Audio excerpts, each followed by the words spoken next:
Aristotle ने एक बात कही कि अगर एक माशरे में जुल्म और नाइंसाफी है, सारे माशरे के लोग उसके खिलाफ खड़े होंगे, आवाज बुलंद करेंगे, यानी सियासत में आएंगे उसको काउंटर करने के लिए। दो तबके जुल्म और नाइंसाफी का मुकाबला नहीं करेंगे। नंबर 1 जो बुज़दिल हैं, जो डरते हैं कि हम ये ताकतवर जालिम के सामने खड़े होंगे तो वो हमारे पर जुल्म करेगा। कूफा के लोग,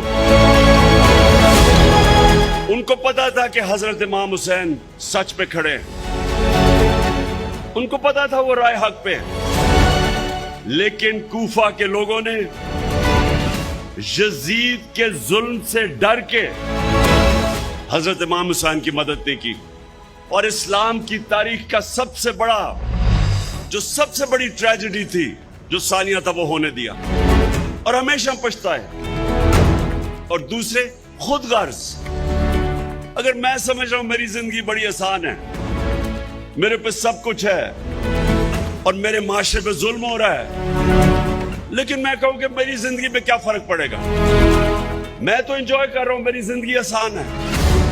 ये सबसे बड़ा प्रॉब्लम पाकिस्तान की एलीट का है।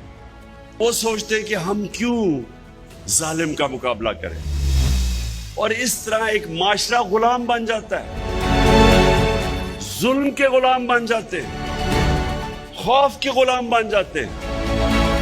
और जो एक मुसलमान दावा करता है ला इलाहा इल्लल्लाह, अल्लाह तेरे सिवा कोई खुदा नहीं, ये जो खौफ का खुदा है, ये जो बुत है, ये सबसे खौफनाक बुत है।